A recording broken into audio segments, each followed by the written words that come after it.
时间过得很快，一天的用功就这样过去了。但是今天我对大家的努力还感到十分的满意。虽然没有什么惊天动地或者什么好的成绩出现，但是能够保持这样子的用功态度就对了。我们常常也听到说，只问耕耘不问收获。但是用功虽然要尽我们全部的身心力量，但是仍然要用方法，仍然要相应到教理指导我们的。我们不能掉在自己的妄想妄念，然后以自己的妄心所呈现出来的妄境界当作实有的，然后就死在那边的用功，那你就很辛苦很辛苦。所以说今天你们只要尽心用功努力，其实你真的把我告诉你们说要做到执行，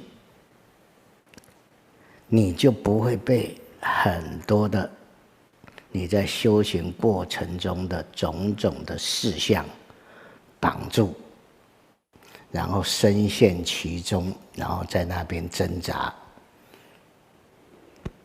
我记得以前我自己在数息或者做别的话头的禅情的时候，常常就是掉在那个境界里面，境界里面的好坏啊、是非啊、得失啊，然后当然最难过的、最难受的就是身体的疼痛啊、不舒服啊，还有精神上的一种怎么样枯寂啊，然后觉得就这样子用功啊，有什么真正的好处呢？而且是说句老实话，不打坐不用功，心还不会这么烦。怎么一用功用上这些不得了啊？比那成年的那个粪坑好像被挖过一样，有更多的早就可能已经都忘失的，也突然起来了，这个也冒起来，那个也冒起来。然后呢，你想要办法去压制它，去怎么样？哇，你会觉得怎么越是这样子，自己身心越疲累。所以现在看你们好多人都很疲累的感觉。但是虽然说身心疲累，但是内心还起码你们现在能够感受到说，自己真正用功的时候，身心有一个什么？有一个安定，有一个细数的这样子的一个体验感受得到，不会像以前那样子，好像身心是很无助，不知道如何是好。那面对着你自己现前的一些烦恼啊，那么一点力量也没有办法，然后要逃也逃不了，要提起也提不了，哇，那真的是不知如何是好。躲也躲不开，是不是？真的就是这样。可是你今天如果真正用功，你会发觉很多真正的烦恼我都还没有处理掉，我都还没有解决。可是没有关系，为什么？只要我用上了佛法的方法，这些东西是不是就不见了？就没有对你有这么大的影响力，没有这么大的伤害力，甚至于你也好像不会被他怎么样绑住抓住了，是不是？因此你起码要发现说，在我平常没有用上佛法修行的时候，我是一个对自己的生命，对自己的种种一切的情绪或者什么东西，我是一个一点都无可奈何的，甚至于做不了主，只能够怎么样？甚至于数百起做他的奴仆都没有用，听懂吗？有时候真的讲的难听一点，我少年的时候也有，干脆怎么样？一根绳子就解决了，听懂吗？啊，知道一根绳子做什么吗？哦，真的啊，真的是那些苦讲不出来啊，解决不了，不知如何是好啊，真的是呼天，天也不应；呼地，地也不灵，对不对？那你又无可，没有任何的办法。但是，真的，当你用上佛法的时候，你才慢慢发觉，原来你自己所有的痛苦，都是个最笨、最笨、最笨的呆瓜自找的苦，自找的烦恼。因为佛法就跟你讲，生命本来就是清净的、圆满的，甚至于不生不灭的、无形无相的啊。可是你是不是明明知道它是无形无相哦？例如说你恋爱失败了，你被什么那些是不是也都无形无相了？可是你是不是照常被他绑得死去活来？有没有一个真实的东西绑住你？没有啊。可是越没有的那个无形无相的东西绑得你，是不是最可怜？它好像任何地方都会来，都会出现。然后甚至于是你越空越什么的时候，它越会怎么样起来？可是当你用上佛法的时候，你就起码刚才我们讲说，不要说你的成绩好坏了，但是起码你发觉，在这一段的期间里面，我面对了我很多很多以前的烦恼，我是不是用上佛法，好像它对我的控制力或者什么就已经怎么样慢慢减轻了哦。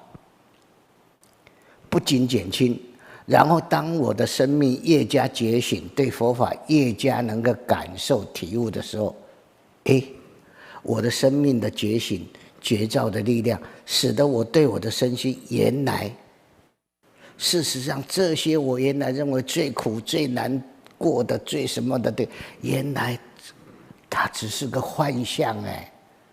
听懂吗？哪里实有它？你那个气的那个碰到对面，人家现在说不定还抱着另外一个如花似玉的，正在那个高兴呢，对不对？那你呢，却在这里怎么样？为着前尘以前的那感情，为着这前尘的一些东西，还是怎么样抛不下、丢不开，甚至于觉得日子真的越过越悲惨。没有了这个爱，没有了这个情，活着有什么啊？然后付出了这么多，他竟然是这样，所以说你反而越想是越气，越想是越气，但是事实上，你就是被那个假象，是不是幻象绑得你死去活来？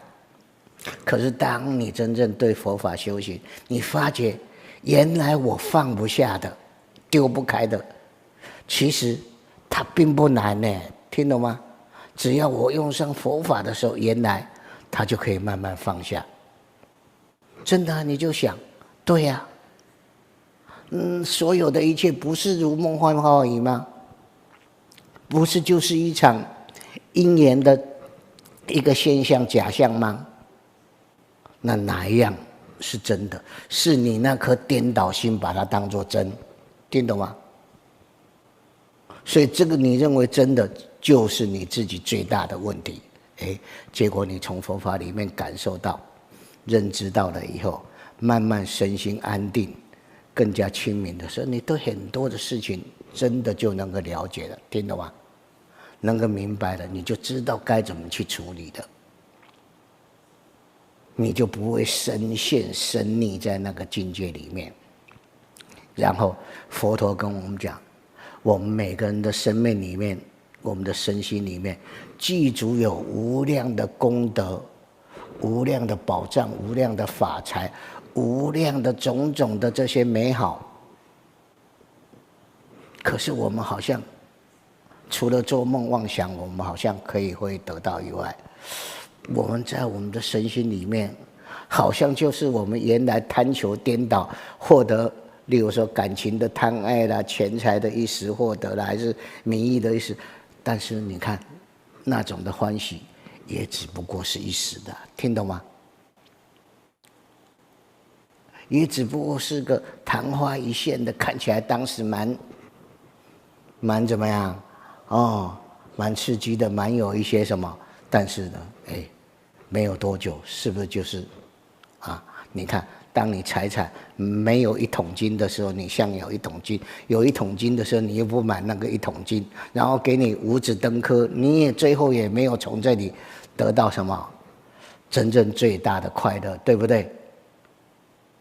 因为你生命的真正内在的幸福、快乐、功德，什么这些你都从来没有得到，你都是永远向外面去追逐、去挖掘、去争取，向外的挖掘、争取，永远填不了我们内心的空洞跟希望。听懂我讲的虚妄啊，不是希望哦。你看，真的是这样啊，是不是？啊，哪一样不是如此？你看看我们的部长坐在那边独孤，部长我们这里面有哪个人可以当到国家政府的部长？但是又怎样？也只不过就是一种什么因缘的聚合罢了，一时的因缘相，有没有一个究竟的真实？可是当你没有获取它的时候，那种的争，那种的夺，那种的心，种种的希望，有没有？啊？可是给你得到了又怎么样？啊？所以说，为什么我们部长能够退休放下一切，然后彻底来亲近佛法？他从佛法里面得到的，才是真正的最真实。因为他自己见到生命里面的宝藏了，听懂吗？生命里面绝对有无穷的宝藏，否则孔子不会叫我们大家去参言子之乐，乐何如？颜回的乐啊，一箪食，一瓢饮，人不堪其忧，回也不改其乐，让我们都这样，你一定受不了。可是比起我们佛教的那些真正的出家人，你看印度的那些出家人是水边临下，对不对？是托钵乞食的，是放弃一切的。在印度认为出家人就是这样，这是一件普通的一件事情，任何都没有任何值得去夸奖，任何是了不起的，因为它就是生活，出家人的生活就是该如此。可是你看，如果来到中国，你看颜回的一箪食，一瓢饮，还有固定的吃对不对？还有固定的住他住在虽然是陋巷，可是我们出家人真正出了家以后，是水边林下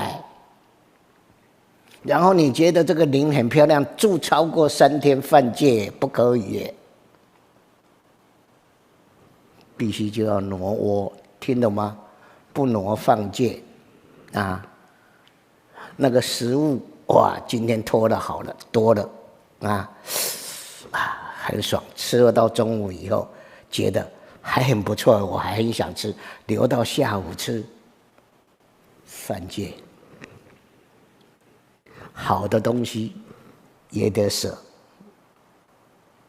不好的东西你也不必讨厌。你看，学会了生命的真正知道的取舍，生命是不是就不会被物质，不会被这些绑住啊？所以没有这些的绑住，他的生命里面，他才能够展现出他生命真实的富贵。听懂吗？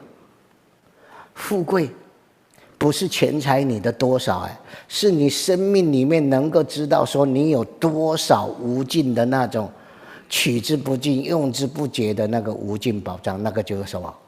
就是你原来不被这些财富、不被这些经营、不被这些东西可以怎么样影响，可以打败，可以怎样？我生命任何时刻，不管是多还是少，不管是什么，我的生命都是那么自在。这是何等的逍遥，这才叫做无尽的富贵啊！听懂吗？所以说佛法的财富，你看虽然舍掉一切，看起来没有一切，但是事实他拥有一切。他也舍掉了他亲人，他种种的爱，好像怎么样很无情，对不对？好像这个怎么样啊？这个舍掉这些的爱是多么的怎么样啊？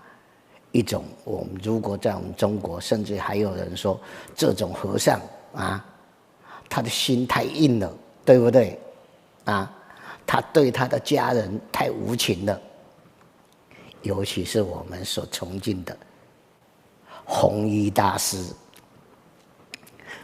我以前在看弘一大师的时候，看到他出家，然后把他那一个。我们知道娶妻就要求日本妻，对不对？他真的有一个日本妻哦。他在当然天津也有一个他的正房的妻，可是在他那个年代，男人有成就的男人是可以有妻有妾。然后这位妻是他在日本留学的时候那个模特儿，听懂吗？跟他建立的感情多深多好。可是他竟然，当然他回国的时候也是带到上海来，只是他在杭州教书。可是竟然有一天，老公就怎么完全没有消息了，也看不到了。最后他真的是奔跑问过了这个弘一上师的那个上人的这些朋友，最后又问到夏明尊了。夏明尊就跟他讲。你老公剃光了头出家去了。你说，当时我看到这里，我也想，天下怎么有这么能够放下的人？还有，你去出家，可是同样的，他又有何罪？听懂吗？所以我记得我看《佛陀传》的时候。当佛陀已经成佛，而且是经过非常多年，他已经成佛，也在外面弘化了，才回到他的祖国来弘化。但是耶稣陀罗已经受尽了多少的苦难，他那苦难不是一般人受得了的，因为他是。老公不在的时候才生小孩，这在哪里都是很大的问题啊，听懂吗？可是耶稣陀罗就说，这确实是佛陀的儿子。我没有在我老公不在的时候有任何怎么样不对的行为，但是谁能证明啊？最后你知道，印度最后的终结是用火来烧，没有烧死哦，听懂吗？没有烧死就证明他是清白的。可是证明他的清白，虽然没有人可以再批评他，可是他内心里依然怎么样啊？最重要的是，我的老公有没有承认我的儿子是他的骨肉？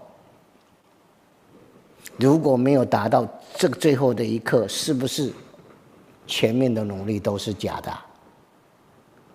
还是虚妄的嘛？因为老公不承认嘛，听懂吗？然后当耶稣陀罗带着罗睺罗顶礼释迦佛陀的时候，佛陀抱起罗睺罗，然后就说：“我的爱子。”然后大家都听到了，这是佛陀亲自亲口证明，这是他的儿子。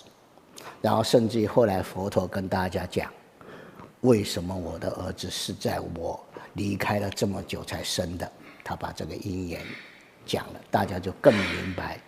可是在那个所谓的佛传里面，我小时候就看的，我有一个影响我最深，耶稣陀罗就问佛陀说：“佛陀，或者是说夫君，我究竟有什么罪，有什么过失？为什么你对我是这样的作为？”听懂吗？天下妇人如果都尽到她的心力，好好的操持家庭，对老公也很恭敬种种的一切，怎么老公突然就丢下她，然后就去出家？这个在很多人背后都会指点点，说一定是这个老婆没有怎么样尽心做好服侍老公的这样的责任。所以当年我看到这一段的时候，我也是想不通，说为什么佛陀当年会舍下放下他对耶稣陀罗的责任，然后又放下他对父母的责任，然后他又放下对他家国臣民的责任。真的哦，因为他是太子啊，听懂吗？他的爸爸妈妈也年老了以后才得到他的。那等到佛陀娶妻生子的时候，爸妈是不是更老啊？那他的传宗除了传宗接代，就是更重要是要把什么国家能够怎么样带到兴盛，对国民能够照顾。可是我们讲说，为什么佛陀都没有做到？后来佛陀回答了，他说：“因为世间的这些情爱，其实永远都存在的。你说从夫妻的爱来讲，是不错，看起来好像佛陀是对不起耶稣陀罗，可是天下多少的丈夫就在妻子非常这个我们讲贤惠，甚至于还很年轻的时候就突然死亡的，有没有？是不是同样也没有尽到责任，同样带来的也是种种的悲痛？他说这个问题还不是小，而且是世世代代都是这样的，是不是一件非常大的问题？我跟耶稣陀罗的这种的分离，只是我们的小的一种什么苦难，众生这么多的无情的苦难才是，而且不是只有一代，是生生世世。然后再想父母的分离，是不是也是一样？然后甚至于家国什么这些的，这些的看起来的应该要有更多的爱，更多的照顾，可是在很多的我们讲说不好的因缘之下，是不是都成了什么幻梦？是不是？那如何远离这个幻梦？如何远离这样子的一个我们讲说生命的一个真正的一个苦痛，人类真正的苦痛？所以佛陀的出家就是为了找出如何治愈这些的苦痛，听懂吗？所以这个他说，我为了众生，所以只得牺牲我们这种的什么爱，然后承担这个一时的苦痛。但愿今后那么世间再也不会有这样的苦痛所以说当佛陀跟耶稣陀罗讲出这一句话的时候，他才知道原来她的老公从来都没有放弃对他的那一份关怀和那一份爱。我相信，甚至于佛陀成佛以后，他仍然是对着他的耶输陀罗有怎么样无尽真正的爱，听懂吗？只是他把这个小爱化成了真正的大爱，听懂吗？所以甚至于他抱起他的罗喉罗的时候，也是欢喜的不得了。所以我就希望大家生命的这些的苦痛，我们要学习佛陀。如果你死在这个苦痛的相下，然后钻入里面，你永远钻不出来，听懂吗？因为你的心本来就颠倒了，你的智慧本来就迷茫了，所以你越做越求越什么，越搅杂在一起，越是苦痛，是不是？真的就是这样哦。包括感情，包括钱财，包括地位，包括什么都是如此，包括你自己对自己生命的贪爱都是如此。所以说佛法就告诉我们，其实世间的这些的无常相，它只是一时的因缘，而且这些无常相是众生的颠倒所认知的实相。实际上世间真正的实相是什么？是常乐我净的，是永远幸福快乐不生不灭的，是究竟圆满的。可是我们听到这个，我们就不了解啊。大圣的经典你看一看，佛陀就告诉我们，为什么说世间的叫做假象？佛陀就告诉我们，我早上来讲，这是不是因缘的？所以当你看到这个相的时候，你是执着在这个相的实有，但是事实这里面只要有一个因缘不成熟，或在这个时候的因缘种种的替换的时候，它其实就不是原来的这个现象哦。你不要以为这个茶杯现在都没有变化，其实它分分秒秒，它有众多的原子、质子、中子，其实在进进出出，是不是？就跟我们的身体是一样的，细胞刹那生刹那灭啊。那你以为这个就没有变？一样在变呢。所以到最后是变成什么量化的东西的，你反而都看不到的。这个你看佛陀早就跟我们讲，所以这样的相，如果我们还它一个本来，知道它只是叫做缘起如幻象，对不对？所以当它有的时候，你不要认为它是实有，就被它绑住；当它坏散的时候，你也不要以为说我就失掉了它了，听懂吗？因为它从本以来就没有真实的出现过，它只是一个如幻的缘起相，听懂吗？所以说当你的智慧这样关照的时候，我们就叫做觉照。所以正念如来就是要觉照，听懂吗？觉照诸法的实相，法法当下都是缘起如幻空寂。但是大乘佛法更要告诉，空寂虽是空寂，看起来无形无相，但是当它因缘，这里的不是讲我们那个因缘，是讲当它缘事相应的时候，它就可以呈现出无量的种种的根德。就是大圣的体空的当下，不是断灭，有相用种种的庄严不思议。所以说虽然它是空，可是你不要把它当作死空，小圣就把它当作死空哦。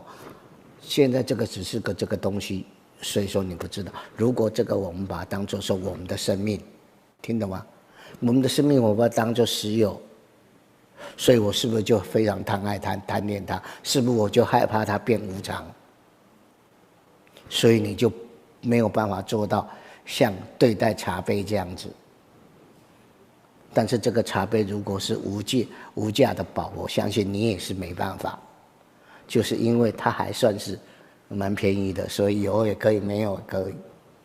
所以事实上，你不管用什么态度，你都还是死在那个相下哦。所以我们就要修行，把真正的智慧跟我们的生命融合在一起。我们大圣祖师禅的意思，就是当我们在生活的当下，当我们的眼耳鼻舌身意见闻觉知一切的时候，这些东西当下都是如幻的。可是如幻不是断灭，不是没有，它只是假有，所以你不应该被它绑住。而且虽然是假有，好像看起来是没有实有的相，可是当它因缘种种的相成合出来的时候，也可以产生种种如幻的妙作用。所以从相用来讲，不是断灭；从本体的空寂来讲，它不是实有。所以我们就必须要来体会到这里。那么用功，就是因为我们众生常常是不是用我们的妄心在盘延分别所有的一切妄境界？你想想看，是不是这样？都是妄心，因为我们认为实有就叫妄心，然后又把这些的境界都当作实有，所以就变成妄妄先倍，加倍了，不得了了哦。那么这样子，当然你永远修不好。可是我们只要一念相应到正觉，一念相应到智慧，你马上知道所有的相当体即空。可是虽然是空，它却有那个如幻的假象中有，不是断灭，不是虚无。这就是诸法的实相。但是我们现在一讲，我们都懂，奈何我们一真实落在生活生命里面，我们就被我们的妄心，被这个妄境界带着跑，所以我们一点力量都没有，听懂吗？所以在《圆觉经》就告诉我们，要知道虽如是，可是我们奈何还是众生，还是迷，还是颠倒。那迷的最主要原因，就是你把这个妄心让它起的一个最大的作用，时时刻刻都让它发挥到最高点，是不是？哪一个时刻你的妄心不是都是在最高点？眼睛看到什么就被绑住，耳朵听到什么就被绑住，心想到什么就飞到那边去，是不是都被绑了？所以说，既然这个妄心这么可怕，那我们要怎么对待它？如果打死它了，妄心死了，真心也翘了，因为没有两个是没有差别。妄心是因为真心迷的时候才叫妄心，听懂吗？例如说，我本来叫廖天丁，廖天丁只是平常的名字，可是因为廖天丁做了贼，所以大家都以为他是贼，听懂吗？所以贼跟廖天丁就变成什么？相合在一起的，那就分不开了。所以只有怎么样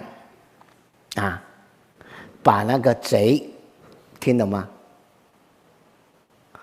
除掉，然后才能够还廖天丁的本来的清净。那我们的妄想没办法打死，没办法除掉，那怎么办？叫做以妄治妄，以幻治幻。所以我们为什么要从1数到10？明明没有什么意思，可是就是你能够数的那个心，是不是叫做第6意识心？你不是在数的时候身心有众多的感觉，可是这些只要清楚明白它就好了，不必去管它，继续用功，用到最后心是不是会累呀？它会放下，听懂吗？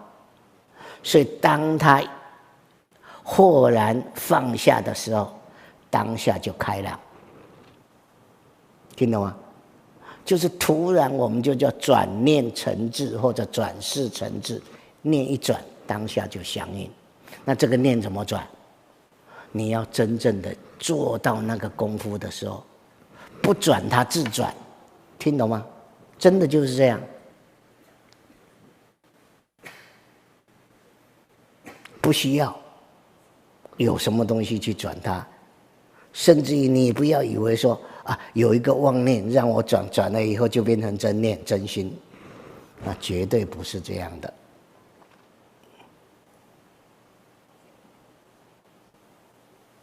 所以那个豁然开朗，什么叫豁然？突然之间就完全啊。云开夜就现了，听懂吗？你不要把那个云遮住了月亮的时候说没有夜，是不是有夜啊？夜是在乌云的后面啊，所以乌云的时候夜也是在，乌云散的时候夜也是在，只是乌云散了以后，那个夜能够产生它真实的妙作用，听懂吗？那个夜被乌云占住的时候，它也有一些作用，它的作用就是什么？就是我们的习性，听懂吗？就会带着我们去造业受苦，所以同样是有作用哦，而且作用都是很大。所以说我们这样用功，知道为什么叫做参禅了？参禅不要你去懂道理，也不要你去做什么，所以千万你们在参禅的不要想说我要去找答案，我要真的把它悟啊！我告诉你，哪有这个悟可得啊？啊！你如果认为真实有这个悟可得，我们那位师姐从英国来的，那他永远得到的悟叫做伦敦大悟。而且我问他，他说真的伦敦大悟是伸手不见五指。我说真的有这么夸张吗？我们台湾常常也有悟，对不对？但是起码还有好几公尺都看得到，有没有说伸手就不见五指？哦，那还真的蛮可怕的嘞，对不对？好，所以说你如果以为说有一个这样的修行啊，能够让你证悟，能够让你得到什么啊，其实都错的，因为诸法的实相本来就是空寂，本来就是无形无相。但是你不要以为说这样子就叫断灭，不，虽无形无相，它是怎么样？是周遍法界，而且是没有所谓的过去、现在、未来，是亘古长存。所以这个我们就要做到这里。所以为什么叫你参？然后参的那个话头要越无理，越没有任何意义，越是最好的话头，听懂吗？例如说背着死尸的是谁，那个就不是好话头。为什么？因为会让你头脑去想死尸耶，啊，死尸是谁呀？哦，是讲我死掉以后我就是死尸。那我现在如果不懂佛法，我就要想看我自己就是死尸。那这个死尸是谁呀？他究竟是谁呀？那其实你就有一个所言的境，还有个能言的心，还有要一个能够破掉它这个的答案。所以你都是在逐相的，听懂吗？逐这个相，然后又起一个相，起一个相，那个相永远就是什么？不正确的，就是像我讲的，以轮回心，你要相应那个诸法的极灭大海是不可能的，因为它马上那个极灭大海就变成生灭的大海了。哦，所以这个非常重要。所以你们的用功，不是把那个话头把什么东西拿来要去参破它，破了以后我就可以摸着两生面孔啦，就可以悟到了，就可以这样，都不对，听懂吗？真正的悟还是无所证无所得，但是它的无不是虚无的无，不是断灭的无，也不是有所得失的那种的现象，但是你就会真正的完全就会跟诸法的实相完全相应。所以《楞严经》马上就说，当下你就跟过去现在未来的诸佛同时了，然后能够同样的用那个心来关照慈悲众生，然后当下你就跟法界的一切苦难众生同时升起一颗祈求佛菩萨能够慈悲救度我们的心。以前其实看到这里我还是不太明白。首先我就讲，过去的虽然我没有看到，但是可以推知，对不对？过去的佛嘛，现在的佛不管怎么样，他曾经出现过嘛，听懂吗？而且历史也证明他有嘛。好，相信。可是未来佛根本都还没有成佛，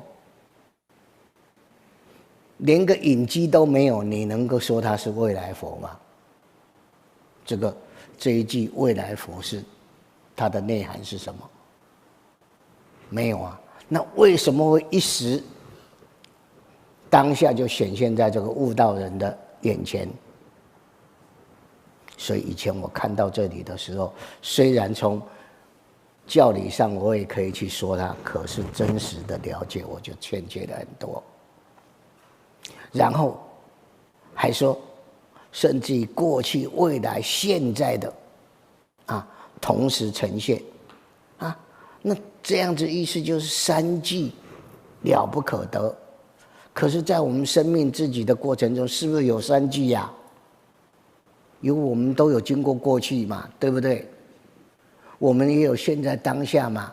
那我们现在这一口气还有，所以我们也应该有一点未来嘛。那怎么会三际是统一的呢？这些你都没办法从教理上去懂。可是当你相应的时候，为正乃得，听懂吗？根本不需要这些言语，你豁然就相应。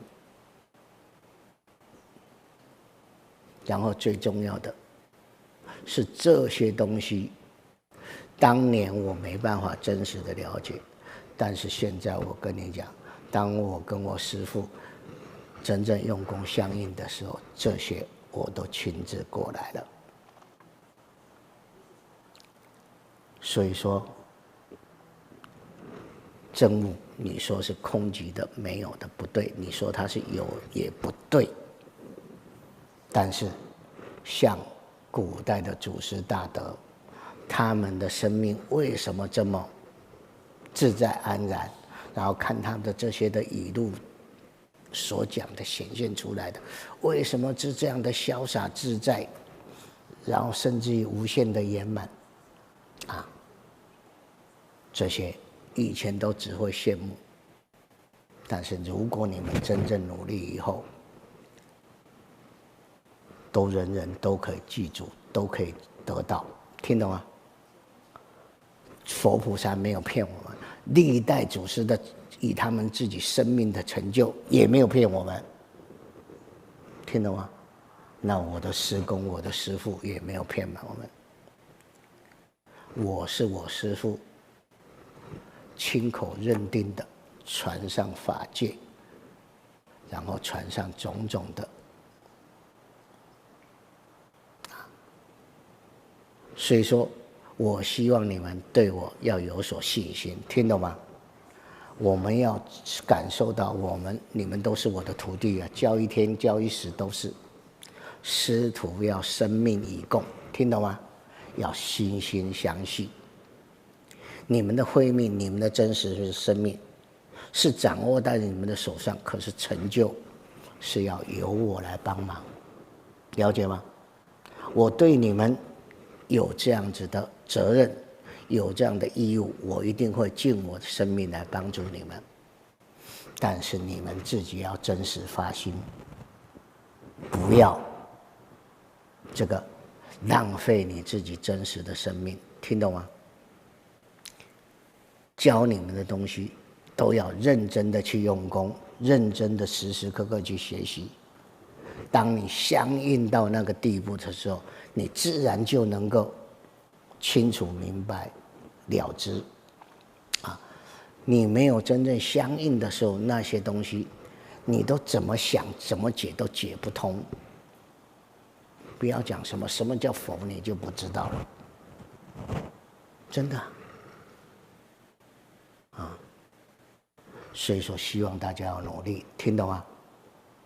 哦，那我希望你们真的，我明年会更加强啊。你们自己要从内心里说，只要我真的没有摸着我的良生面孔，我就绝不放弃，听懂吗？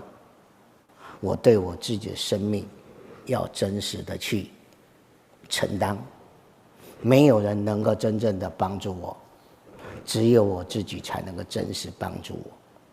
我们真正信佛信法信这些圣先生所教导的，他们没有一句欺骗我们的，但是我们的信是建立在实信上面，听懂吗？不是迷信上面。然后我们用我们的修行去相应到每一段过程生命的真实的成长，生命真实的内涵。好，有4点多了嘞，应该要，那就没有 Q 什么 Q&A 哦。好，有没有人要问的？好，哦，好，这个拿麦克风过去。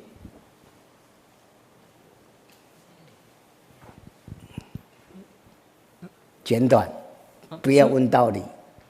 我想问，就是有一个方法上的问题，就是今天我想要去找师父说的身心跟直心，可我发现就是在找的时候就会变得很紧张。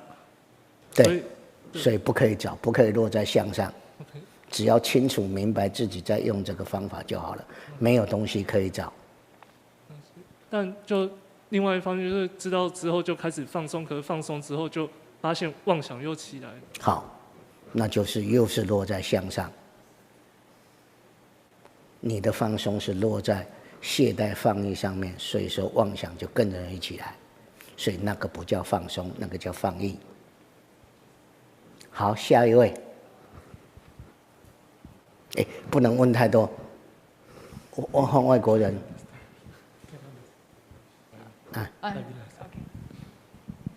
So first I will ask in English and she will translate. So my question is related what was said about past, present and future being together in one point when we meditate. So I would like to ask that, is that somehow related to this simple experience that anyone can have, which is if you change your view, then you actually view the past and the future very differently, and also the present. So is it related to this experience? That is my question. It's quite simple and short. 好，你解释。Okay.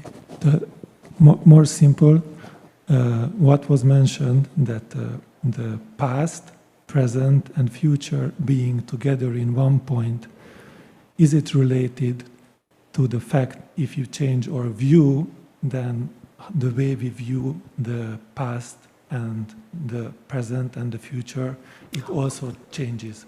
Okay, your English I don't understand, and your voice is too low. 师父，阿弥陀佛。他是说，刚才师父解释，过去、现在、未来三时相应于一处。连你讲的话我也听不清楚。师父刚才说，过去、现在、未来三时相应于一处。他的问题是说，是否是如果一个人的观念一转变，所以就把这个3点的概念给转变了？不是只有观念，要去真正的相应。好，继续用功。Not only idea。好，下一位问。好，师父，口罩拿下来问。师父，我想问，就是今天有一支香的时候，就是我腿很痛，然后痛到后来我就想说不要理它，然后后来就变成全身开始冒汗，然后就是全身都变得不太舒服，然后有点想吐的感觉。那这时候就要停止打坐吗？还是要怎么处理？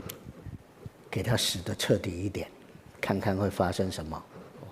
哦，所以就跟腿痛一样，不要理它。不管它，继续用功。好，谢谢师父。好，今天就讲到这里，欢迎你们。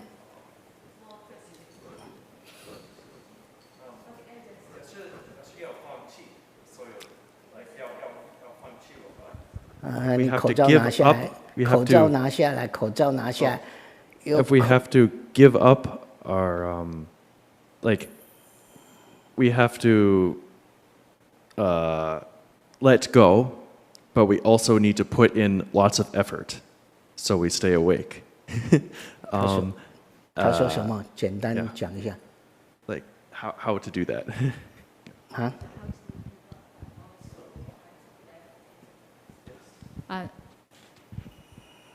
他是想问如何同时做到一边放下，同时又去用功，因为感觉2点是相冲突，因为用功好像是在努力奔着一个目标，但是放下却是放下什么？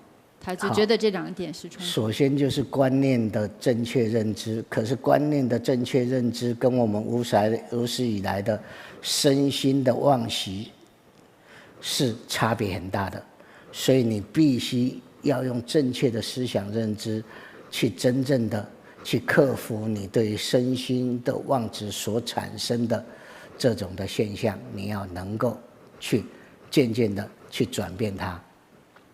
所以当然在过程中一面是放下，但是一面也是挣扎。好，今天就讲到这里，希望下一次你们大家还是能够积极的来，然后也多介绍一些人。还有最重要，有谁可以帮我做文字稿的，还有做音档的？好，文字稿是不是还是音档？好，文字稿尽量快哦，2个礼拜以内把它做起来，然后放上去。音档有没有？就把它，我现在差不多讲有30-40分钟，对不对？还有现在的，把它做成10分钟，10分钟，然后放一点音乐下去。当然音乐要合乎我们佛教的，听懂吗？然后让大家听的不要太久，然后有一些如果的想办法把它消掉，就这样就好了，不要去改变太多的内容。有没有谁能够做的？电脑会的，发心做一下。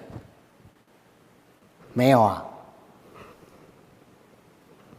好，没有就我们等待以后的因缘吧。啊，谁？你可以，好，试试看，哦，尽心去做，没有好坏，没有对错，听懂吗？